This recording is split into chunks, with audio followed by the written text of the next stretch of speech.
చర్చలో మనతో పాటు సీనియర్ రాజకీయ విశ్లేషకులు విజయ్ నర్రా గారు జాయిన్ అవుతున్నారు. అలాగే బీఆర్ఎస్ సీనియర్ నాయకులు రాకేష్ గారు ఉన్నారు మనతో పాటు. నమస్తే ఇద్దరికి కూడా. ముందుగా విజయ్ గారు, మనం చూస్తూ ఉన్నాం చాలా కీలకమైన అంశం, లోక్సభ సీట్లు 816కు పెరగబోతా ఉన్నాయి. నిన్న పార్లమెంట్లో దానికి సంబంధించిన ప్రక్రియను ప్రారంభించిన సందర్భం, సుదీర్ఘ కాలం తర్వాత, దశాబ్దాల తర్వాత లోక్సభ స్థానాల పెంపుకు సంబంధించిన ప్రక్రియను కేంద్రం చేపట్టింది. అయితే ముందు నుంచి కూడా దక్షిణాది రాష్ట్రాలు, ప్రగతిశీలమైన తెలంగాణ వంటి రాష్ట్రాల నుంచి పెద్ద ఎత్తున బీఆర్ఎస్ పార్టీకి కూడా తీవ్ర స్థాయిలో అనేక ఆలోచనలు ముందుకు తీసుకొచ్చిన సందర్భాన్ని మనం చూసాం. తెలంగాణ వంటి రాష్ట్రానికి అన్యాయం చేయొద్దు, అలాగే అన్నిటికంటే ముఖ్యంగా దక్షిణాదికి ప్రాతినిధ్యం తగ్గించదని ముందు నుంచి కూడా బీఆర్ఎస్ పార్టీ డిమాండ్ చేస్తున్న సందర్భం. ఇటీవల కేటీఆర్ గారు కూడా దీనిపై స్పష్టంగా పార్టీ వైఖరిని వెల్లడించిన విషయాలు మనం చూస్తున్నాం. ఎట్లా చూడాలి కేంద్ర ప్రభుత్వం తీసుకొస్తున్న ఈ ప్రక్రియను, తెరపైకి వస్తున్న విధానాన్ని మనం ఎట్లా అర్థం చేసుకోవాలి? ఒక మోసపూరితంగా చేస్తున్నట్టుగా అనిపిస్తుంది కేంద్ర ప్రభుత్వం మొత్తము. ఇంత పెద్ద డిసిషన్, ఒక దాదాపు చరిత్రను మార్చేది కావచ్చు, ఒక హిస్టారికల్ డిసిషన్ కావచ్చు, రాజకీయ ఒక చిత్రమే మారుతున్నటువంటి దాంట్లో భారతదేశ 140 కోట్ల జనాభాకు సంబంధించినటువంటిది ఒక విస్తృతమైనటువంటి చర్చ జరగాల్సినటువంటి అవసరం ఉండే, ప్రజల అన్ని వర్గాల ప్రజల అభిప్రాయం కూడా సేకరించాల్సినటువంటి అవసరం ఉండే. ఇక్కడ అన్యాయం పునాది పడుతున్నటువంటి సందర్భంలో ఒక ప్రాంతానికి, సౌత్ ఇండియా పూర్తిగా అన్యాయం జరుగుతుందనేది సౌత్ ఇండియాకు సంబంధించిన అనేక రాజకీయ పార్టీలు అభ్యంతరం వ్యక్తం చేస్తున్నటువంటి సందర్భంలో హడావుడిగా ఎన్నికల షెడ్యూల్, కొన్ని రాష్ట్రాల్లో ఎన్నికల షెడ్యూల్, ఎన్నికలు ఉన్నటువంటి సందర్భంలో హడావుడిగా స్పెషల్ సెషన్ పెట్టడం అనేది చాలా అభ్యంతరకరమైనటువంటి విషయం. కేంద్ర ప్రభుత్వము బుల్డోజ్ చేస్తున్నటువంటి ఒక నియంతృత్వ పాలనకు, నియంతృత్వాన్ని ఒక నిదర్శనంగా సీట్ల ఇటీవల కాలంలో ఈవీఎంలనే మేనేజ్ చేసి వస్తున్నటువంటి ఆరోపణలు వస్తున్నటువంటి సందర్భంలో ఇట్లాంటి పొలిటికల్ డిసిషన్ తీసుకుంటున్నటువంటి ఇది కూడా బుల్డోజ్ చేసి ఒక అప్రజాస్వామికమైనటువంటి పద్ధతిలో, నియంతృత్వ పద్ధతిలో బుల్డోజ్ చేసేసి లింకు పెట్టి మళ్ళీ మహిళా బిల్లుకు దీనికి లింకు పెట్టడం.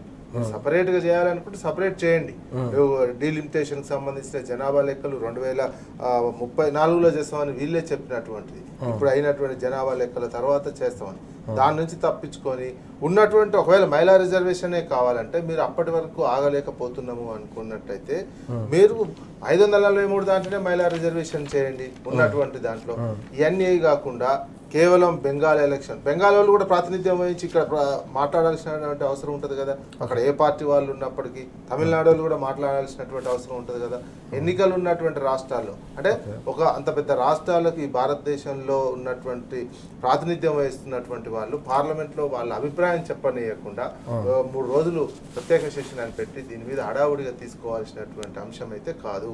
మోడీ దీని మీద ఒక రాజకీయంగా నేపథ్యమే, వాళ్ళకి ఈ ఎలక్షన్లో లాభం కొద్ది చేస్తున్నారా లేదా దీన్ని నిజంగానే చేస్తారా అనేది 2-3 రోజుల్లో తేలే అవకాశం ఉంది. ఏమన్నా అంత అల్లరి చేయాలి, దీని మీద అల్లరి చేసి మహిళా బిల్లుకి వీళ్ళంతా అడ్డుకుంటున్నారు అని చెప్పేసి సెలెక్ట్ కమిటీకి ఏమైనా పంపుతారా, ఇవన్నీ చూడాల్సినటువంటి అవసరం ఉంది. కానీ ఇది ఒక అప్రజాస్వామికమైనటువంటి నిర్ణయంగానే, ముఖ్యంగా సౌత్ ఇండియాకి సంబంధించినటువంటిది వీళ్ళు తీసుకుంటున్నటువంటి 50%కు సంబంధించి 2011 జనాభా లెక్కలకు సంబంధించి చూసినట్లయితే సౌత్ ఇండియా అభ్యంతరం వ్యక్తం చేస్తున్నారు. మేము ఒక క్రమశిక్షణ గల పౌరులుగా ఇక్కడ ఉన్నటువంటి పాలకులు ఎవరున్నా ప్రగతిశీలంగా పరిపాలించి జనాభాను నియంత్రించినటువంటి దానికి ఈ రకమైనటువంటి శిక్ష ఉండకూడదు. దేశానికి ఇంత దాదాపు 23% జీడిపిలో భాగస్వామ్యం అవుతున్నటువంటి సందర్భంలో అన్ని సౌత్ ఇండియా కలిపి మీరు ఆ స్థాయిలో దీనికి ప్రోత్సాహకరంగా ఉండాల్సినటువంటి అవసరం ఉండే. ఇంకో విధానాలు చర్చిస్తుంటే ఎట్లా న్యాయం చేయాలి, ఒక డిసిప్లిన్ గా ఉన్నటువంటిది దేశ ఆర్థిక వ్యవస్థకు దన్నుగా ఉంటున్నటువంటి రాష్ట్రాలకు అదనంగా రాజకీయ నిర్ణయాల్లో కూడా కీలకమైనటువంటి భాగస్వామ్యం ఉండాల్సినటువంటి అవసరం ఉంటుంది, ప్రాధాన్యత ఉండాల్సినటువంటి అవసరం ఉంది. అట్లాంటి రాజకీయ నిర్ణయం, విధానపరమైనటువంటి నిర్ణయాల్లో సౌత్ ఇండియాకు అన్యాయం చేసే విధంగా వ్యవహరిస్తున్నటువంటి దాన్ని ప్రతి దక్షిణ భారత పౌరులంతా కూడా అభ్యంతరం వ్యక్తం చేయాల్సినటువంటి అవసరం ఉంది. లేకపోతే ఇక జన్మలో దక్షిణ భారతదేశానికి సంబంధించినటువంటి వివక్షత కొనసాగుతూనే ఉంటుంది. ఇప్పటికే అసలు జనరల్ గా ఈ పరిస్థితి ఉండకూడదు. ఒకే రాష్ట్రానికి సంబంధించిన వ్యక్తి ప్రధానమంత్రి ఉండకూడదు, ఒకే రాష్ట్రానికి సంబంధించినటువంటి వ్యక్తి కేంద్ర హోంమంత్రి కూడా ఉండకూడదు. అమిత్ షా, మోడీ గారు ఇద్దరు ఒకే రాష్ట్రానికి సంబంధించి, ఇంత పెద్ద భారతదేశం 140 కోట్ల పెట్టుకున్నటువంటి వివిధ రాష్ట్రాలు, వివిధ జాతులు, వివిధ భాషలు ఉన్నటువంటి ఈ దేశంలో ఒకే రాష్ట్రానికి సంబంధించిన వాళ్ళు అట్లాంటివి ఉండకూడదు. సౌత్ ఇండియాకి సంబంధించినటువంటి రాజకీయ పదవులలో కూడా ప్రధానమంత్రి ఒక్కరు ఉంటే రాష్ట్రపతి ఇక్కడ వాళ్ళు ఉండేటువంటి అవకాశం కూడా ఉండాల్సినటువంటి అవసరం ఉండే. అట్లాంటి ఏవి కూడా ఇప్పుడు ఉన్నటువంటి ప్రభుత్వం పాటించట్లేదు. వాళ్ళు బుల్డోజ్ చేస్తున్నటువంటిది. రేపు ఇదే ఉన్నట్లయితే ఉత్తరప్రదేశ్ బీహార్ కలిస్తేనే వాళ్ళు మొత్తం డామినేట్ చేసేటువంటి రాజకీయంగా ఆధిపత్యం చేసేటువంటిది ఉంటుంది. ఈ ఆధిపత్య ధోరణిని అడ్డుకోవాల్సినటువంటి బాధ్యత దేశ పౌరులందరి మీద ఉన్నది. ఒక్క రాష్ట్రం రెండు రాష్ట్రాలు కాదు భారతదేశం అంటే, అన్ని రాష్ట్రాలు ఉన్నటువంటి నేపథ్యంలో ఈ విధానం తీసుకుంటున్నటువంటి పద్ధతి అప్రజాస్వామికంగా ఉన్నటువంటి నేపథ్యంలో ఈ దాన్ని వాయిదా వేయాల్సినటువంటి అవసరం ఉంది తప్ప, మహిళా రిజర్వేషన్ కావాలంటే మహిళా రిజర్వేషన్ బిల్లు ఎప్పుడైనా ఉన్నటువంటి దాంట్లో పెట్టుకొని చేసుకోవచ్చు. దానికి దీనికి లింక్ పెట్టడం అనేది చాలా అభ్యంతరకరమైనటువంటిది. ప్లస్ ఈ రకమైనటువంటి ధోరణి బీజేపీ ఉపసంహరించుకోవాల్సినటువంటిది. ఈ నియంతృత్వానికి బేస్ వేసుకుంది నెక్స్ట్ లెవెల్కి పోతున్నది నియంతృత్వానికి. అందుకే ప్రతి ఒక్కరు దీన్ని అబ్జర్వ్ చేసి వాళ్ళకి సరైనటువంటి ప్రజాస్వామిక పద్ధతిలో వాళ్ళకు బుద్ధి చెప్పాల్సినటువంటి అవసరం అయితే ఉంది. ఎస్ రాకేష్ గారు, విజయ్ గారు చెప్పినట్టు వాస్తవానికి దేశానికి సంబంధించి భవిష్యత్తులో దిశను నిర్దేశించి అత్యంత కీలకమైన నిర్ణయం ఇది. పార్లమెంటు స్థానాలకు సంబంధించిన పెంపు వ్యవహారం. దీనిపై అనేక రకాల అభ్యంతరాలు దక్షిణాది నుంచి మరీ ముఖ్యంగా అనేక రకాల ఆందోళనలు కూడా తెరపైకి వస్తున్న సందర్భం. బీఆర్ఎస్ పార్టీ కూడా చాలా స్పష్టంగా అనేక కీలక అంశాలు కేటీఆర్ గారు కూడా ప్రస్తావించిన సందర్భాన్ని మనం చూసాం. ఈ క్రమంలో లోక్సభ సీట్లకు సంబంధించిన పెంపు, అలాగే దక్షిణాది నుంచి మరీ ముఖ్యంగా తెలంగాణ నుంచి వ్యక్తమవుతున్న ఆందోళనను కనీసం పరిగణలోకి తీసుకునే విధానాన్ని మనం ఎట్లా చూడాల్సిన అవసరం ఉంది? గుడ్ మార్నింగ్ అండి రాజు గారు, మీకు అదేవిధంగా విజయ్ గారికి, టీన్యూస్ ప్రేక్షకులకు. ఫస్ట్ ఆఫ్ ఆల్, ఒక దేశంలో నిర్ణయాత్మకమైనటువంటి నిర్ణయం తీసుకునే క్రమంలో ఒక అద్భుతమైన చర్చ జరగాలి. అండ్ నెక్స్ట్ వచ్చేసి ఎప్పుడైతే నువ్వు డిలిమిటేషన్ చేస్తా అని చెప్పేసి నిర్ణయం తీసుకున్నప్పుడు సడన్గా ఒకటేసారి పార్లమెంట్ పెట్టేసి 3 రోజులలో ఈ చర్చను కంప్లీట్ చేద్దాం అనుకోవడం, దానికి ఇంకోటి డిలిమిటేషన్కు మహిళా బిల్లుకు లింక్ పెట్టడం. ఇప్పుడు ఫస్ట్ ఆఫ్ ఆల్ నీకు ఏదైతే బీజేపీ పార్టీ పార్లమెంట్లో మనం చూసినప్పుడు 2/3 మెజారిటీ తోటి మాత్రమే మనం అక్కడ ఉన్నటువంటి బిల్లుల్ని ప్రధానమైనటువంటి ఈ బిల్లుని పాస్ చేసుకోవాలి. 2/3 మెజారిటీ కావాలంటే మనకున్న ఇప్పుడు లోక్సభలో 540 ఉన్నారు, రాజ్యసభలో 244 మంది ఉన్నారు. దాంట్లో వీళ్ళకున్నది 293 మంది. అంటే ఇంకా 67 మంది తక్కువ పడుతున్నారు. అంటే 360 కావాలి, 67 మంది తక్కువ పడుతున్నారు. అంటే వీళ్ళ కూటమి కాక మరి 67 మంది ఎక్కడి నుంచి జమ అవుతారు? అంటే ఈ బిల్ పాస్ చేద్దామనా ఫెయిల్ చేద్దామనా? అంటే మేము ప్రయత్నం చేసినాం, జరగలేదని చెప్దామని. అండ్ నెక్స్ట్ వచ్చేసి నువ్వు మహిళా బిల్లు ఉంది, దాన్ని సపరేట్ పెట్టు, దీన్ని సపరేట్ పెట్టని ఉంటుంది. మహిళా బిల్లు పెడితే అన్ని పార్టీలు మద్దతు ఇస్తున్నాయి. అది అన్ని పార్టీలు మద్దతు ఇచ్చిన తర్వాత చర్చ జరిగి ఈ సీట్లు ఎట్లా పెంచాలి, ఏ రీతిగా పెరుగుతుందని చెప్పేసి నువ్వు 2011 సెన్సెస్ తీసుకుంటా అని చెప్పేసి అంటున్నారు. నేనేమంటానంటే ఆల్రెడీ మనకు డిలిమిటేషన్ 1975లో ఆగిపోయింది. అంటే దాదాపుగా 50 ఏళ్ళ కిందట ఆగిపోయింది. అప్పుడు 25 ఏళ్ళకి అన్నారు 2021 అంటే అది డిలిమిటేషన్ ఆ రోజున్న పాపులేషన్తో జరగాలన్నారు. అండ్ నెక్స్ట్ వచ్చేసి ఆర్టికల్ 182 ఏదైతే చెప్తుందో, ఆర్టికల్ 182 నువ్వు కన్సిడర్ తీసుకుంటున్నావు తీసుకోవట్లేదా చర్చ నడుస్తుంది. అండ్ అదే క్రమంలో ఇప్పుడు అసెంబ్లీ సీట్లు కూడా పెరుగుతాయని దాంట్లో చర్చ లేదు. కాబట్టి ప్రతి ఒక్కటి మళ్ళీ ఆర్టికల్ 170 ఏం చేస్తున్నావు నువ్వు అంటే 500 కంటే సీట్లు దాటద్దని చెప్పేసి ఇంకోటి ఉన్నది. ఆల్రెడీ యూపీ లాంటి రాష్ట్రాలలో మనకు 400 పైచలకు 450 దాకా సీట్లు ఉన్నాయి. అంటే ఇవన్నీ తీసుకున్నప్పుడు నువ్వేం చేస్తున్నావు అనేది ఎక్కడ కూడా స్పష్టత లేదు. ఏదో ఒక రొటీన్ చర్చగా కొనసాగుతుంది తప్పితే దాంట్లో అంటే ఏ పార్టీలు అంటే నేనేమంటానంటే మొత్తం కూడా ఇక్కడ ఉన్నటువంటి చర్చలో అసలు దేశానికి ఇది ఏ విధంగా ఉపయోగపడుతుంది, రాబోయే కాలంలో దీంతో ఏ విధంగా మనకు మంచి జరుగుతుంది అన్నటువంటి ఒక చర్చ మాత్రం ఎక్కడ కనిపించట్లేదు. నెక్స్ట్ వచ్చేసి బీజేపీ, నేను అధికారంలో ఉన్నా కాబట్టి అన్ని బుల్డోజ్ చేసుకుంటూ పోతా. ఇప్పుడు డిమాండేషన్ చేశారు, నోట్ల రద్దు చేయగానే మొత్తం దేశంలో ఉన్నటువంటి ఉగ్రవాదం అంతా ఖతమైపోతుంది. అసలు ఒక్క బాంబ్ బ్లాస్ట్ జరగదు, ఒక సైనికుడు చనిపోవడం. నువ్వు నోట్ల రద్దు చేయగానే పుల్మా ఘటన జరిగింది, లేకపోతే ఢిల్లీలో బాంబ్ బ్లాస్ట్ జరిగింది, లేకపోతే పహల్గాం సంఘటన జరిగింది. నిరంతరం ఉగ్ర సంఘటనలు జరుగుతూనే ఉన్నాయి. మరి నువ్వు చేసిన తర్వాత దానికి లాభం ఏం జరిగింది? అండ్ నెక్స్ట్ వచ్చేసి నేను ఏమంటానంటే ఒక్కొక్కటి అంటే 370 ఆర్టికల్ రద్దు చేయగానే కాశ్మీర్ మొత్తం ఆజాద్ అయిపోతుంది. 370 రద్దు చేసినాం, తర్వాత కాశ్మీర్లో ఉగ్రవాదం ఆగిందా? పహల్గాం సంఘటన ఎందుకు జరిగింది? ఓకే కాబట్టి నేను ఏమంటున్నానంటే ప్రతి ఒక్క దానికి ఏదో ఒక సమాధానం చెప్పడం, దాన్ని దాటివేయడం, ఓకే ఆ తర్వాత దానికి సమాధానం ఇచ్చేవాళ్ళు లేరు. అండ్ ఇంకొక దురదృష్టకరమైనటువంటి సంఘటన ఏంటంటే ప్రధానమంత్రి తను ఏం మాట్లాడాలనుకుంటో అది మాట్లాడి వెళ్ళిపోతాడు. ఎప్పుడు కూడా పత్రికా విలేకరులను కూడా ఆయన ప్రెస్ మీట్ కూడా పెట్టలే. 12 ఏళ్లలో ఒక ప్రెస్ మీట్ పెట్టలే. మన్ కీ బాత్ అని చెప్తాడు, ఆయన రాసుకొని వచ్చేసి చదువుకొని వెళ్ళిపోతాడు. కాబట్టి నేనేమంటాను, ఈరోజు జరుగుతున్నట్టు ఇది ప్రజాస్వామ్యబద్ధంగా లేదు. అండ్ నెక్స్ట్ వచ్చేసి ఆగమాగం నువ్వు పెట్టేసి దాని గురించి చర్చ లేకుండా అసలు ఏం జరుగుతుందని చెప్పేసి ఒక దిక్కు సర్రని పెట్టేసి మొత్తం స్టేట్లలో అన్నిట్లలో ఓట్లను తీసేసుకుంటూ, ఇంకో దిక్కు డీలిమిటేషన్ అని పెట్టి, రాష్ట్రాల ఎలక్షన్లు జరుగుతుంటే ఆ ఎలక్షన్లను ప్రభావితం చేయడానికి ఒక 2-3 రాష్ట్రాలు నువ్వు గెలుస్తావా ఓడతావా ప్రజలు నిర్ణయం తీసుకుంటారు. దాని గురించి అని చెప్పేసి నువ్వు ఇలాంటి నిర్ణయం తీసుకోవడం ఏంటి అంటే మనకు స్పష్టంగా కనిపిస్తుంది. ఒక్కోసారి బీజేపీ వైఖరి, ఏదైతే 11th రోజు ఎలక్షన్లు ఉంటాయండి బీహార్లో, 10th రోజు ఢిల్లీలో బాంబ్ బ్లాస్ట్ జరుగుతుందా? మరి సెంట్రల్లో బీజేపీ ఉన్నది, ఢిల్లీ గవర్నమెంట్ బీజేపీ ఉన్నది, ఢిల్లీలోనే బాంబ్ బ్లాస్ట్ ఎందుకు జరిగింది అంటే ఒక టెర్రరైజ్ చేయడం ప్రజలు. ఇప్పుడు అది అయిపోయింది, ప్రజలకు అందరికీ అర్థమైపోయింది. అర్థమైంది కాబట్టే యూపీలో అయోధ్యలో కూడా వీళ్ళు ఓడిపోయారు.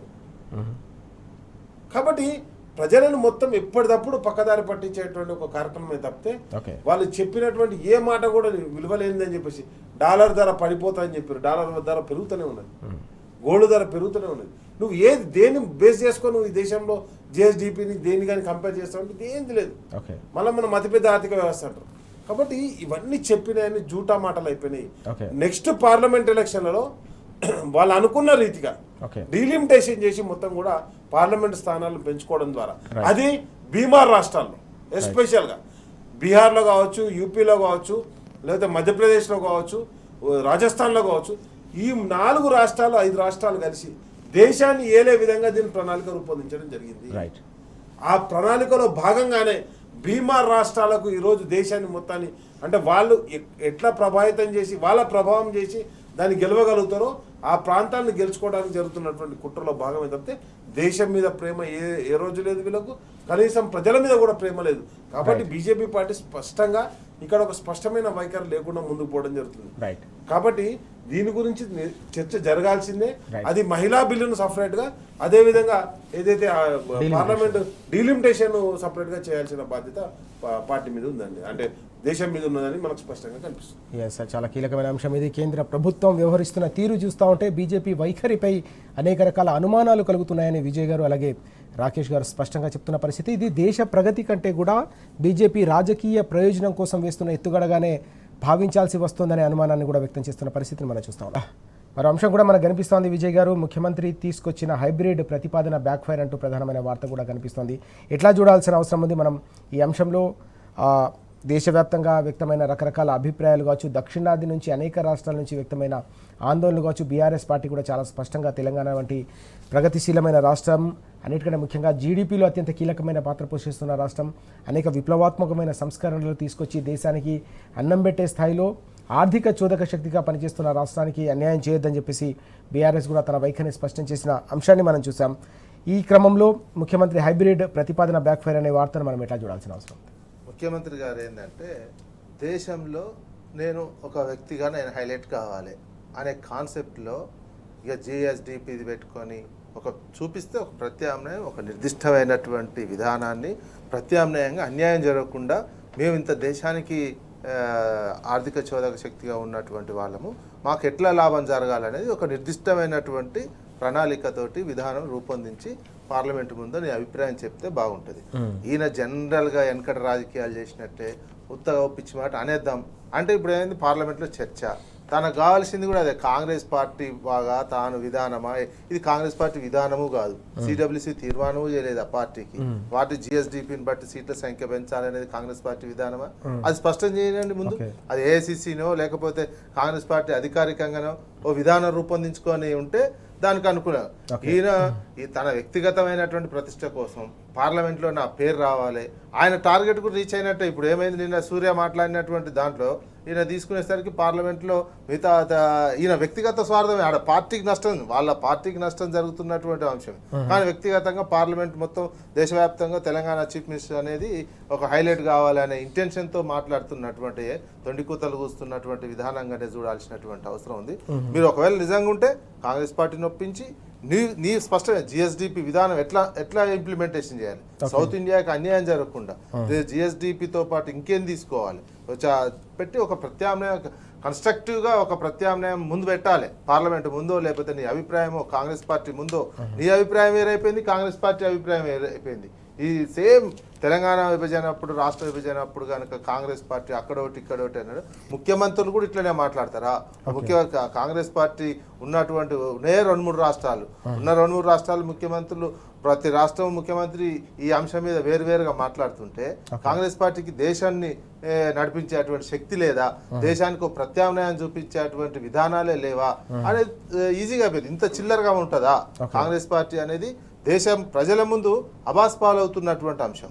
ఒకవైపు మీరు మోడీని ఢీకొడతాం, మోడీని ఓడిస్తామని చెప్తున్నటువంటి రాహుల్ గాంధీ గారు, మీ ముఖ్యమంత్రి గారు ఇంత చిల్లరగా వ్యవహరిస్తుంటే మీకు దేశంలో ఏ రకమైనటువంటిది వ్యక్తిగతంగా ఆయన ఇమేజ్ పెంచుకోవచ్చు, కానీ దేశాన్ని మీరు పరిపాలించేటువంటి శక్తి సామర్థ్యాలు మీకు లేవు. మీరు ఒక ప్రత్యామ్నాయం కనీసం ఈ సీట్ల విషయంలో కూడా ఎట్లా పెంచాలి అనేది అన్యాయం జరగకుండా, సౌత్ ఇండియాకి అన్యాయం జరగకుండా, ఏ రాష్ట్రానికి అన్యాయం జరగకుండా ఒక ప్రత్యామ్నాయ విధానాన్ని దేశం ముందే పెట్టలేకపోయినటువంటి వాళ్ళు మీరు ఏ రకమైనటువంటి పరిపాలన కొనసాగిస్తారనే క్వశ్చన్ మార్కు దేశ ప్రజలకు వస్తుంది. అందుకే మీ యొక్క వీక్నెస్సే మీ యొక్క ఇట్లాంటి ముఖ్యమంత్రులు చేయబట్టే మీ కాంగ్రెస్ పార్టీ విధానం నిర్ణయించుకోలేకుండా చతికిల పడిపోయి రోజంత కునారిల్లిపోతుంది, రోజంత పరువు పోగొట్టుకుంటుంది. వ్యక్తిగతమైనటువంటి ఇమేజ్ కోసమే మీరు కూడా ప్రాధాన్యత ఇస్తున్నారు అనే అంశమే చాలా తెలిసిపోతుంది. ప్రజలు మిమ్మల్ని అందుకే విశ్వసిస్తలేరు. అరే అంత పెద్ద రాజకీయ నిర్ణయం తీసుకొచ్చి బుల్డోజ్ చేసి నియంతృత్వం వైపు తీసుకుపోతుంటే కూడా మీరు దాన్ని అడ్డుకొని ఒక ప్రజాస్వామికమైన పద్ధతిలో ఎలా చేయాలని చెప్పలేకపోతున్నటువంటిది ప్రజల ముందు నగ్నంగా కనిపిస్తుంది. ఇట్లాంటి ముఖ్యమంత్రులు, ఇలాంటి కాంగ్రెస్ పార్టీకి సంబంధించిన ముఖ్యమంత్రి రేవంత్ రెడ్డి లాంటి వాళ్ళు చిల్లర స్టేట్మెంట్లు ఇచ్చి దేశవ్యాప్తంగా కాంగ్రెస్ పార్టీ పరువు, తెలంగాణ పరువు ఎట్లా తీస్తురో చూసుకోవాల్సినటువంటి అవసరం ఉంది. ఈ రకంగా ముఖ్యమంత్రి పెట్టినటువంటి ప్రపోజల్ ఒకవేళ హైబ్రిడ్ విధానం కనుక పెట్టినటువంటిది కన్స్ట్రక్టివ్గా లేదు, కేవలం తన వ్యక్తిగత ఇమేజ్ పెంచుకోవడానికి ఒక తొండికూత కూసి దేశవ్యాప్తంగా అట్రాక్షన్ కావాలనే యాంగిల్లోనే ఉంది తప్ప రాజకీయ పరమైనటువంటి సరైనటువంటి పద్ధతిలో మాత్రం లేదు. ఎస్ రాకేష్ గారు, వాస్తవానికి జాతీయ పార్టీ అంటే ఒక జాతీయ విధానం ఉండాలి, అన్ని రాష్ట్రాల్లో కూడా ఆ విధానం అమలు కావాలి. కానీ డీలిమిటేషన్ విషయంలో, పార్లమెంటు నియోజకవర్గాల పునర్విభజన విషయంలో కాంగ్రెస్కు సంబంధించిన పార్టీ వైఖరి ఒకలాగా, రాష్ట్రానికి సంబంధించిన ముఖ్యమంత్రి వైఖరి మరోలాగా ఉందనే అంశాన్ని విజయ్ గారు ప్రస్తావిస్తున్న పరిస్థితి మనం చూస్తున్నాం. హైబ్రిడ్ ప్రతిపాదనపై బీజేపీ కూడా మండిపడిన పరిస్థితి కూడా కనిపించింది. నిన్న దానిపై తీవ్ర స్థాయిలో చర్చ, దీనిపై బ్యాక్ ఫైర్ అయిందనే వార్త కూడా మనం ఈరోజు పత్రికల్లో ప్రధానంగా చూస్తా ఉన్నాం. ఎట్లా చూడాలి ఓవరాల్ ఈ ఇష్యూ? ఏవైతే జరగవో, ఏవైతే అమలు కావో, అమలు కాని వాటిని చర్చకు పెట్టడంలో రేవంత్ రెడ్డి గారు ఎక్స్పర్ట్. ఆయనతో ఏదైతే కాదో, ఆయన ఏమైతే చేయలేడో, తులం బంగారం అన్నాడు కాదు అది, కానీ చెప్పాలి. 4000 పింఛన్ అన్నాడు కాదు, కానీ చెప్పాలి. స్కూటీలు ఇస్తా అన్నాడు, లేకపోతే ఇంకా ఆయన నోటికి మొక్కాలి, ఆయన ఏడికి పోతే చెప్పేస్తాడు. కాబట్టి నేనేమంటున్నాడు, ఏదైతే కాదో అది మాట్లాడతాడు. ఇది కాదు కాబట్టే మాట్లాడతాడు. మాట్లాడినప్పుడు అది కాదు అని చెప్పేసి అవతల చెప్తాడు. అప్పుడు నేను హైలైట్ అయినా ఫీల్ అవుతాడు. అట్లనే ఈరోజు అసలు జిఎస్డిపి అంటే డబ్బులోనికే ఓటు ఇవ్వాలి అని చెప్పేసి ఈయన ఏదైతే రాష్ట్రాలు, సరే రాష్ట్రాలకు, దక్షిణాది రాష్ట్రాలకు ప్రాతినిధ్యం పెట్టిస్తారు, దేశంలో సమాన ప్రాతినిధ్యం ఇవ్వాలి, ఎకనామీ మోడల్ కాకుండా దానికి కిషన్ రెడ్డి ఒక కౌంటర్ ఇచ్చిండు.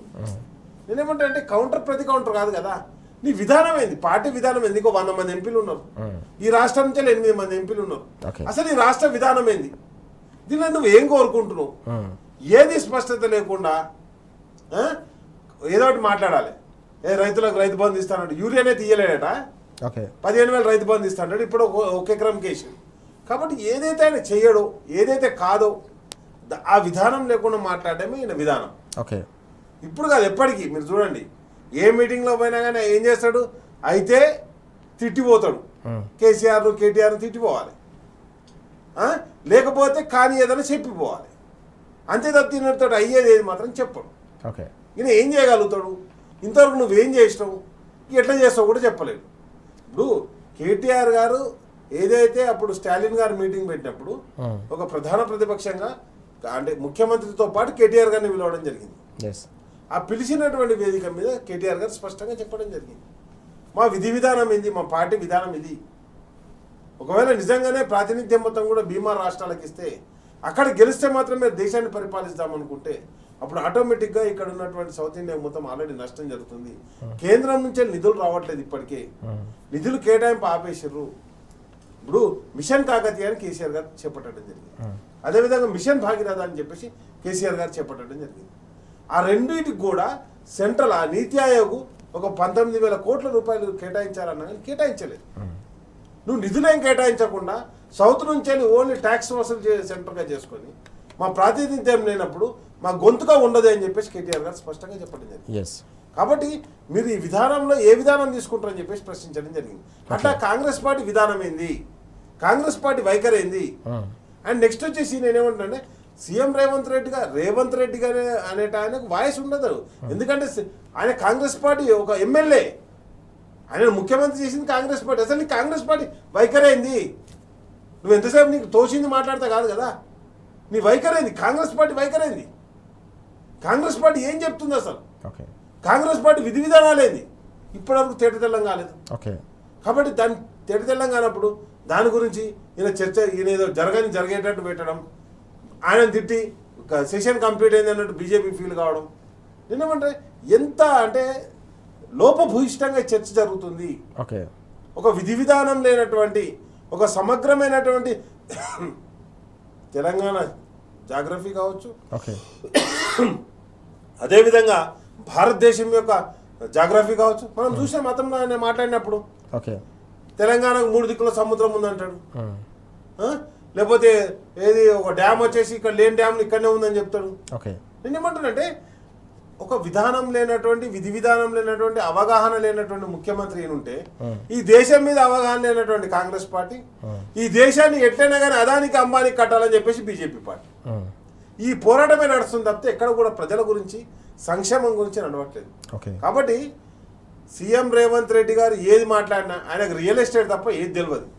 ఏదైనా భూమి కనిపిస్తే మంత్రులను పంపించి కబ్జా చేపియడం, లేకపోతే ఆయననే కబ్జా చేయడం, తన ఎనుముల ఫ్యామిలీని పంపించి కబ్జా చేపియడం, లేదంటేనా ఈ కాని మాటలు మాట్లాడడం. ఇవి తప్పితే ఆయన ఏ రోజు కూడా జరిగేది ముందు ఉన్నటువంటి ఫ్యూచరు రేపు భవిష్యత్తు అనేటువంటి విధి విధానం ఎక్కడ కూడా లేదు. కాబట్టి ఆయన మాట్లాడినటువంటి మాటల్ని బీజేపీకి ఆయన నిరంతరం బీజేపీకి ఆయుధంగా మారుతుండే తప్పితే ప్రజల తరఫున పోరాటం చేస్తున్నటువంటి వ్యక్తిగా లేడు. కాబట్టి ఇవన్నీ కూడా గమనించడం జరుగుతుంది. అండ్ నెక్స్ట్ వచ్చేసి నేను ఏమంటానంటే ఒకవేళ నిజంగానే మీ కాంగ్రెస్ పార్టీ విధి విధానం అయితే మరి మీ సిడబ్ల్యూసీ మీటింగ్ అయినప్పుడు ముఖ్యమంత్రి గారు అటెండ్ అయినావు కదా, ప్రియాంక గాంధీ పక్కపండి కూర్చొని ఫోటోలకు పేపర్లకు ఫోటోలు రిలీజ్ చేసినావు కదా, మరి ఏమైంది? నువ్వు ఏ విధానాన్ని తీసుకున్నావు? కాంగ్రెస్ పార్టీ విధానం ఈ రోజు కన్నా పార్లమెంట్లో ప్రకటించమని చెప్పండి. ప్రకటించకుండా కాంగ్రెస్ పార్టీ విధానం కాకుండా ఏదెక్కడ మాట్లాడతా పోనీ ఈయన మాట్లాడిండు, మరి 8 మంది ఎంపీలు మాట్లాడినా, మరి కాంగ్రెస్ పార్టీ నుంచి 8 మంది రిప్రజెంటేషన్ చేస్తున్నారు కదా, వాళ్ళు ఎందుకు మాట్లాడలే? మరి నువ్వు ముఖ్యమంత్రి గారు తీసుకున్న నిర్ణయం కదా, ఈ దేశంలో ఈ విధానం ఉండాలని చెప్పేసి ఎందుకు మాట్లాడలేదు? పేపర్లో వచ్చిందని చూసి బీజేపీ ఎంపీ మాట్లాడతాడు. మరి మీ కాంగ్రెస్ ఎంపీలు ఏం చేస్తారు పార్లమెంట్లా?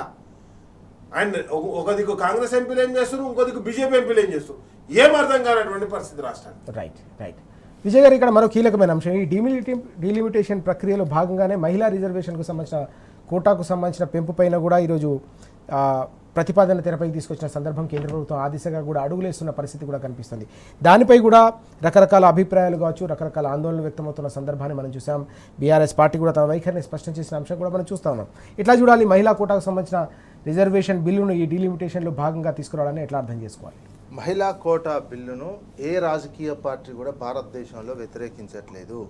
మహిళలకు ఆ పర్సెంటేజ్ ఉండాలనే అంశం మీద ఏకాభిప్రాయం ఉన్నది. అందరు అంటున్నటువంటిది కూడా అదే, మీరు ఉన్నటువంటి దాంట్లో 33% ఇవ్వండి. మీరు దానికి డీలిమిటేషన్కు లింక్ పెట్టడం వల్ల మొత్తం స్వరూపమే మారిపోతుంది.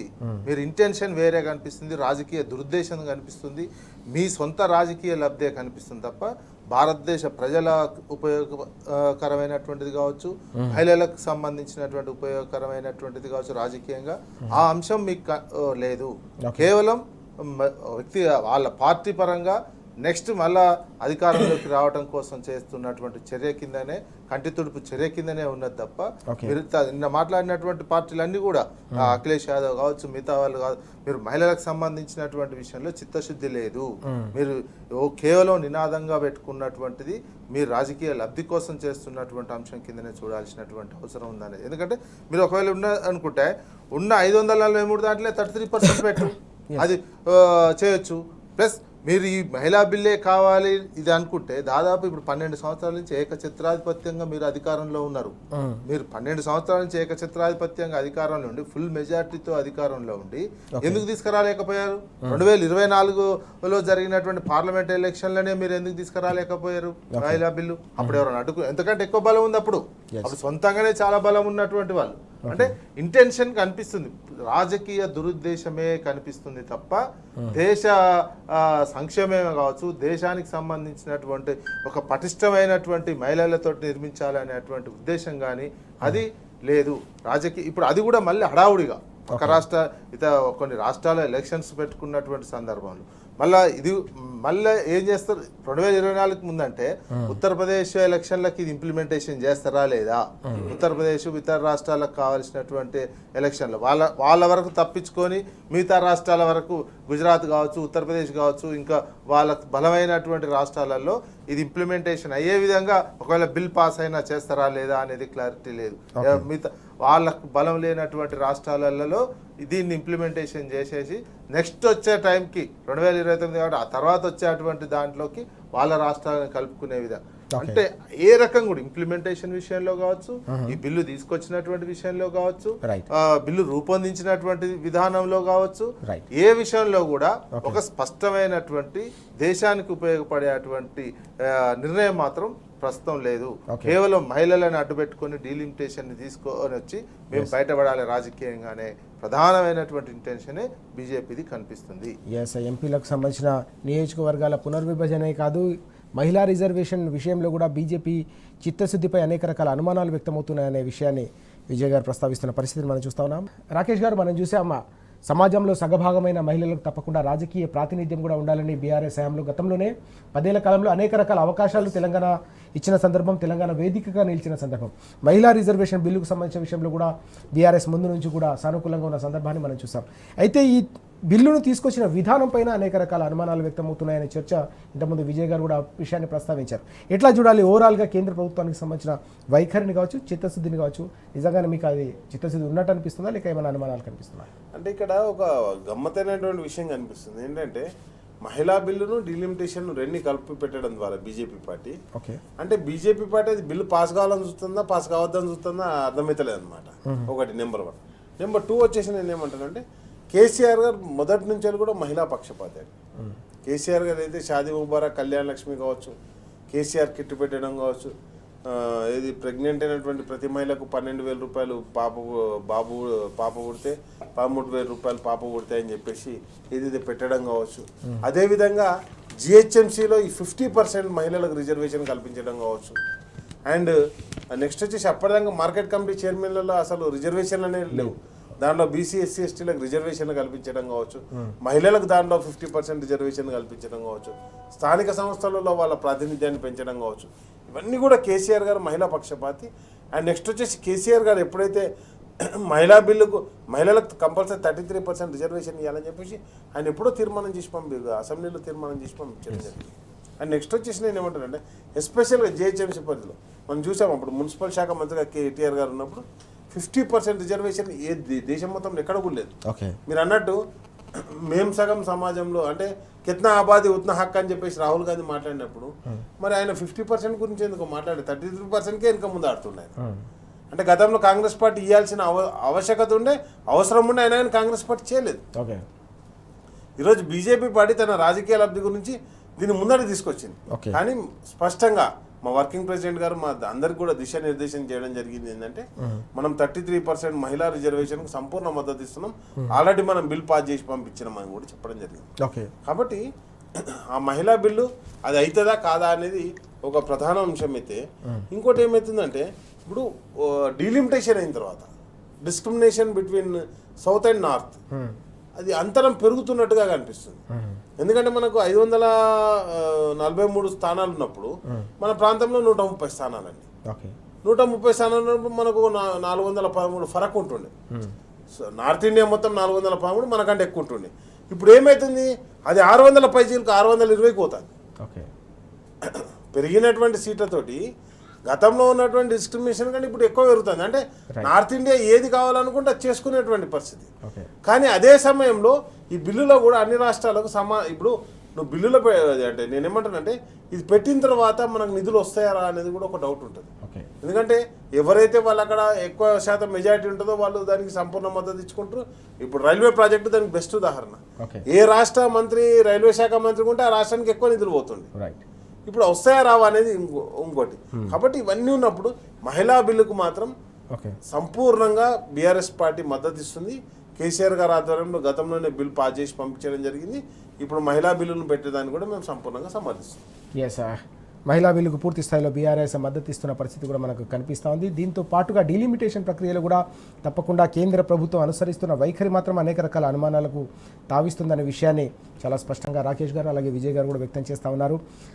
బీజేపీ ఈ రెండు వ్యవహారాలను కూడా కలిపి ఒకేసారి తెరపైకి తీసుకురావడం, పార్లమెంట్ ప్రత్యేక సమావేశాల పేరిట హడావిడిగా మొత్తం ప్రక్రియను ముగించాలన్న ఆలోచన అయితే చేస్తుందో ఇది తప్పకుండా స్టేక్ హోల్డర్స్గా ఉన్న రాష్ట్రాల్లో అనేక రకాల ఆందోళనకు కారణమవుతుంది. అన్నిటికంటే ముఖ్యంగా దక్షిణాది రాష్ట్రాల్లో మాత్రం దీనిపై అనేక రకాల అనుమానాలు వ్యక్తమవుతున్నాయనే విషయాన్ని ప్రస్తావిస్తున్న పరిస్థితి మనకు కనిపిస్తాం. విజయ్ గారు, మరొక కీలకమైన అంశం మనం చూస్తా ఉన్నాం. తెలంగాణ ఏర్పాటై 12 ఏళ్లు గడిచిన తర్వాత కూడా ఇంకా కూడా పార్లమెంట్లో బీజేపీ తెలంగాణపై విషం జిమ్ముతుందనే వార్త ప్రధానంగా ఇక్కడ కనిపిస్తోంది. నిన్న బీజేపీ ఎంపీ చేసిన వ్యాఖ్యలు రాష్ట్ర విభజనను భారత్ పాకిస్తాన్ విభజనతో పోల్చడం అనేది తెలంగాణ ప్రజలను అవమానించడం, తెలంగాణ ఆత్మగౌరవ పోరాటాన్ని కించపరచడం అని చెప్పి నిన్న బీఆర్ఎస్ వర్కింగ్ ప్రెసిడెంట్ కేటీఆర్ గారు కూడా తీవ్రమైన అభ్యంతరం వ్యక్తం చేశారు, ఆగ్రహం వ్యక్తం చేశారు. వెంటనే తెలంగాణ ప్రజలకు క్షమాపణ చెప్పాలని డిమాండ్ చేసిన అంశం కూడా మనకు కనిపిస్తోంది. ఎట్లా చూడాలి నిన్న జరిగిన ఈ వ్యాఖ్యలు, ఈ విషయాన్ని మనం ఎట్లా చూడాల్సిన అవసరం ఉంది? బీజేపీకి సంబంధించినటువంటి ఒక బల్బు కనిపించింది నిన్న. బీజేపీది మా ఆధిపత్య ధోరణి ఏ రకంగా ఉంటుంది అనేది ఆ ఎంపీ మాట్లాడినటువంటి తీరు చూస్తే ప్రతి దానికి పాకిస్తాన్తో లింక్ పెట్టడం, ఆవుతో లింక్ పెట్టడం అనేది వాళ్ళకి ఏదైతే అలవాటు అయిపోయిందో, తెలంగాణకు సంబంధించినటువంటి ఒక చిన్న చూపు చూడడం, తెలంగాణ రాష్ట్రం అంటే వాళ్ళకు ఒక చీమతో సమానంగా చూడడం, ఒక అవమానకరమైనటువంటి పద్ధతిలో చూడడం అనేది ఈ గతంలో ప్రధానమంత్రి కూడా ఈ రకంగానే వివరించారు. ఆయన వారసత్వాన్ని పుచ్చుకొనే సూర్య మాట్లాడినటువంటి విషయం. సూర్యని ఒక సౌత్ ఇండియాకు ఒక విషప్ నాగులాగా ముందలు పెట్టి ఆయన సౌత్ ఇండియా ప్రతినిధిలాగా మాట్లాడి నిన్న సౌత్ ఇండియానే అవమానకరంగా ఇచ్చే విధంగా మిగతా విషయాలు మాట్లాడిన విషయంలో కూడా సౌత్ ఇండియాని అవమానపరిచారు. ముఖ్యంగా తెలంగాణకు సంబంధించినటువంటి దాంట్లో పాకిస్తాన్కి సంబంధించి పోల్చడం అంటే దేశ విభజన వేరు, రాష్ట్ర విభజన వేరు. ఈ రాష్ట్ర విభజన అనేది ఒక అస్తిత్వంతో, ఒక పోరాటంతో, ఒక 60 సంవత్సరాల కళతోటి ఒక పోరాటంతో వచ్చినటువంటిది తెలంగాణ రాష్ట్రం ఏర్పాటు చేశారు. ఆ రోజు చట్టబద్ధంగా, రాజ్యాంగబద్ధంగా పార్లమెంట్లో వీళ్ళంతా సపోర్ట్ చేస్తే వచ్చినటువంటిది తెలంగాణ రాష్ట్రం. అది కూడా ఏంది, తెలంగాణ సమాజం, తెలంగాణ ప్రజలు మీరు కనుక బిల్లు పెట్టి పాస్ చేయబోతే మీ 2 జాతీయ పార్టీల ఒళ్ళు బలుగుతుంది అనే విధంగా ఉద్యమం తీసుకొచ్చినటువంటిది. అంత పెద్ద ప్రజాస్వామిక ఉద్యమంతో లొంగి ఆ ప్రజాస్వామ్య ఉద్యమాన్ని పార్లమెంటు గౌరవించి రాజ్యాంగంలో ఉన్నటువంటి పొందుపరిచి ఆ రాజ్యాంగం ప్రకారం రాష్ట్రం ఏర్పాటు చేస్తే ఈయన ఇండియా పాకిస్తాన్ ఒక గొడవలు జరిగి ఒక వేలాది లక్షలాది మంది మత గొడవల్లో చచ్చిపోయినటువంటి రాష్ట్ర దేశ విభజనకు పోల్చడం అంటే వీళ్ళకు తెలంగాణ ఉద్యమాన్ని, తెలంగాణ సమాజాన్ని, తెలంగాణ ప్రజలను, అస్తిత్వాన్ని అవమానించిన విధంగా ఉంది. క్షమాపణ చెప్పాలి పార్టీ. ముఖ్యంగా ఆయన మాట్లాడుతుంటే తెలంగాణ అస్తిత్వం ఉన్నటువంటి బీజేపీ ఎంపీలు కావచ్చు, ఒకవేళ నిజంగానే తెలంగాణ నుంచి గెలిచినామనుకుంటే తెలంగాణ నుంచి కాంగ్రెస్ ఎంపీలు కావచ్చు Right. వెంటనే పోయి గల్లా బట్టి ఆడనే కొట్టాల్సినటువంటి అవసరం ఉండే వీళ్ళకు. నిజంగా తెలంగాణ రక్తం కనుక వీళ్ళది ఉన్నట్టే, తెలంగాణ అన్నం తిన్నటువంటి వీళ్ళైతే, తెలంగాణ ఉద్యమంలో మేము పార్టిసిపేషన్ చేసిన ఉన్నట్లయితే అదే లైవ్లోనే కొట్టుంటే మరింత తెలంగాణ అస్తిత్వాన్ని కాపాడినటువంటి వాళ్ళు అవుతుండేది. తర్వాత బయటకు వచ్చి కాంగ్రెస్ వాళ్ళు ఏదో స్టేట్మెంట్ ఇచ్చారు కాదు, బీజేపీ వాళ్ళు అంటున్నారు కదా, ఒకటే అంటున్నా మొల్లారం ఉందా అన్నా అని బీజేపీ సంజయ్ అన్నాడు. నువ్వు తెలంగాణ మొల్లారం కట్టుకోలేదా బండి సంజయ్? తెలంగాణకు అంత అవమానపరుస్తున్నటువంటి నీ పక్కకు కూర్చొని అవమానపరుస్తుంటే నీకు తెలంగాణ మొల్లారం ఉంటే ఆ కర్ణాటక బీజేపీకి సంబంధించినటువంటి ఎంపీని ఎందుకు నిలదీయలేదు? పోయి గల్లాబట్టి ఎందుకు ఆడ నిలదీయలేదు? పార్లమెంట్ స్తంభింపజేయాల్సినటువంటి అవసరం ఉండే. 16 మంది ఎంపీలు ఉన్నటువంటి వాళ్ళు అదే అంటే మీకు అస్తిత్వానికి సంబంధించిన పోరాటం మీ మైండ్లో కనీసం లేదనేది అర్థమైపోతుంది. ఒక్కళ్ళంటే ఒక్కళ్ళు లేచి అడ్డుకున్నా పార్లమెంట్ను గంట సేపు స్టాల్ చేసినా ఇప్పుడు తెలంగాణ అస్తిత్వం గట్టిగా నిలబడేది. అందుకని తెలంగాణ అస్తిత్వం ఏ రకంగా పోయిందో తెలంగాణ సమాజం కూడా గుర్తుంచుకోవాల్సినటువంటి అవసరం ఉంది. మనల్ని పాకిస్తాన్తో పోల్చడం ఏంది? పాకిస్తాన్ లాంటి ఒక చెత్త దేశంతో ఎప్పుడు నిరంతరం ఈ బీజేపీకి ఉన్నట్టు చెత్త దేశంతో పోల్చుకొని ప్రతి అంశానికి పాకిస్తాన్తో లింక్ పెట్టి చేయడం అనేది తెలంగాణ విషయంలో కూడా అవమానకరంగా చేశారు.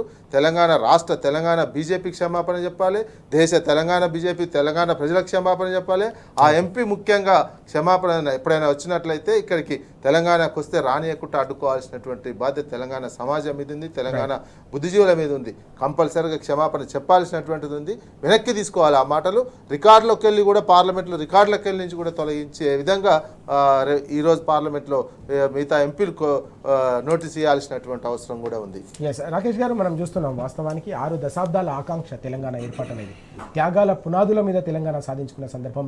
14 ఏళ్ల పాటు సుదీర్ఘమైన ఉద్యమం చేసి కేసీఆర్ గారు చివరికి చావు నోట్లో తలపెట్టి తెలంగాణ సాధించిన పరిస్థితిని మనం చూసాం. ప్రగతిశీలమైన రాష్ట్రంగా 10 ఏళ్ల పాటు ప్రగతి ప్రస్థానంలో కొనసాగించిన తర్వాత కూడా ఇంకా తెలంగాణ ఏర్పాటుపై విషం జిమ్మడాన్ని ఎట్లా చూడాల్సిన అవసరం ఉంది? దేశ అత్యున్నత చట్టసభ అయిన పార్లమెంటు సాక్షిగా అత్యంత ప్రజాస్వామికబద్ధంగా ఏర్పాటైన తెలంగాణపై ఇంకా కూడా ఇలాంటి విషం చిమ్మడపై నిన్న కేటీఆర్ గారు కూడా తీవ్ర స్థాయిలో మండిపడిన అంశం కూడా మనకు కనిపిస్తుంది. ఎట్లా చూడాలి ఓవరాల్గా ఈ ఇష్యూ? ఒకటండి, నేనేమంటానంటే ఫస్ట్ ఆఫ్ ఆల్ బీజేపీ నాయకులకు దేశంలో మతం గురించి మాట్లాడకుండా, పాకిస్తాన్ గురించి, చైనా గురించి మాట్లాడకుండా మాట్లాడే దమ్ము లేదు వాళ్ళ కనీసం సబ్జెక్ట్ కూడా అవగాహన లేదు. ఒకటైతే తేజస్వి సూర్య మాట్లాడినప్పుడు అసలు తెలంగాణ గురించి మనకి ఏం తెలుసు? నేనేమంటానంటే ఈ తెలంగాణ అనేది తనకు తాను త్యాగం చేసుకొని తనను తాను నిర్మించుకున్నటువంటి గొప్ప గడ్డ ఇది. ఆ రోజు భారతదేశం మొత్తం ఒక దిక్కుంటే ఏదైతే కొన్ని ప్రజా సంఘాలు వాటి నాయకత్వం వహిస్తుంటే, తెలంగాణలో నిజాం రాజ్యం నడుస్తుంటే దీని మీద పోరాటం చేసినటువంటి తెలంగాణ ప్రజలే, ఐక్యంగా తెలంగాణ ప్రజలే పోరాటం చేశారు. అదేవిధంగా ఈరోజు భారతదేశంలో అంటే మాకు అన్యాయం జరుగుతుంది మా ఆంధ్రప్రదేశ్లో అని చెప్పేసి భారత ప్రభుత్వంతో పోరాటం చేసి మా రాష్ట్రాన్ని మేము ఏర్పాటు చేసుకోవడానికి ఒక బలమైన నాయకుడు కేసీఆర్ గారు ముందుండి నడిపిస్తే తనను తాను త్యాగం చేసుకొని ఆయన ఏ రోజు కూడా పార్టీ పదవులకు రాజీనామా చేశారు. డిప్యూటీ ఫ్లోర్ లీడర్గా ఆయన డిప్యూటీ స్పీకర్గా, ఎమ్మెల్యేగా రాజీనామా చేశారు, ఎంపీగా, కేంద్ర మంత్రిగా రాజీనామా చేశారు, ఎమ్మెల్యేలందరూ రాజీనామా చేశారు. అయినా కానీ సాధ్యం కానప్పుడు ప్రజాస్వామ్యాన్ని మెప్పేయడానికి ఒప్పేయడానికి ఆయనకు చావునోట్లో తలపెట్టి ఒకటే మాట చెప్పిండు ఆ రోజు కేసీఆర్ గారు తెలంగాణ ఉద్యమం నడిచే టైంలో. అయితే తెలంగాణ జైత్రయాత్ర కావాలి, లేకపోతే నా శివయాత్ర కావాలని చెప్పేసి ఆ రోజు ఆయన ఏదైతే అమర నిరాదీక్ష చేసిండో తద్వారా తెలంగాణ రాష్ట్రం ఏర్పాటు కాబడ్డది. ఇక్కడ సన్నాయి నొక్కులు నొక్కేటువంటి బీజేపీ పార్టీ నాయకులు మేము కూడా తెలంగాణ రాష్ట్రం ఏర్పాటులో భాగస్వామ్యమని చెప్తారు కదా. మరి ఈరోజు తేజస్వి సూర్య మాట్లాడుతుంటే ఏం చేశారు? ఇంకా బుద్ధి లేకుండా, జ్ఞానం లేకుండా ఈ రాష్ట్ర అధ్యక్షుడు ఏం మాట్లాడతాడు? ఆ రోజు విభజన ఎట్లా జరిగింది? ఆ రోజు విభజనకు దీనికి సంబంధం ఏంది? అసలు నువ్వు లేవు కదా ఆ రోజు విభజనలో. దేశ విభజన జరిగేటప్పుడు బీజేపీ పార్టీ పుట్టలే. మతాన్ని అడ్డు పెట్టుకొని ఈ దేశాన్ని పరిపాలిస్తూ గుజరాత్ కంపెనీలకు దేశాన్ని తాకట్టు పెడుతున్నటువంటి బీజేపీ పార్టీ తెలంగాణ ఆత్మగౌరవాన్ని, తెలంగాణ ప్రజల స్వాభిమానాన్ని అన్నింటినీ పార్లమెంట్లో తాకట్టు పెట్టింది. మరి తెలంగాణ నుంచి ఎలక్ట్ అయినటువంటి బీజేపీ ఎంపీలు ఏం చేస్తున్నారని ఒక్కడు మాట్లాడాడు. ఇంతకుముందు అన్నట్టు మొలదారం కట్టుకోలేదు బీజేపీ ఎంపీలు. ఎవడు తెలంగాణలో మొలదారం కట్టుకున్న బీజేపీ ఎంపీ లేడా? అండ్ నెక్స్ట్ వచ్చేసి నేను ఏమంటున్నానంటే ఇవన్నీ ఒక అంశం అయితే ఇంకో దిక్కు కాంగ్రెస్ వాళ్ళు అదే అంటే పార్లమెంట్లో ముఖ్యమంత్రి గారు అవైలబుల్ ఉంటారు. కనీసం అరే తెలంగాణను అది ఈ రాష్ట్రానికే ముఖ్యమంత్రి కదా, ఈ రాష్ట్రం నుంచే రిప్రజెంట్ కదా. కేటీఆర్ గారు స్పందించిన తీరుగా కూడా స్పందించలే.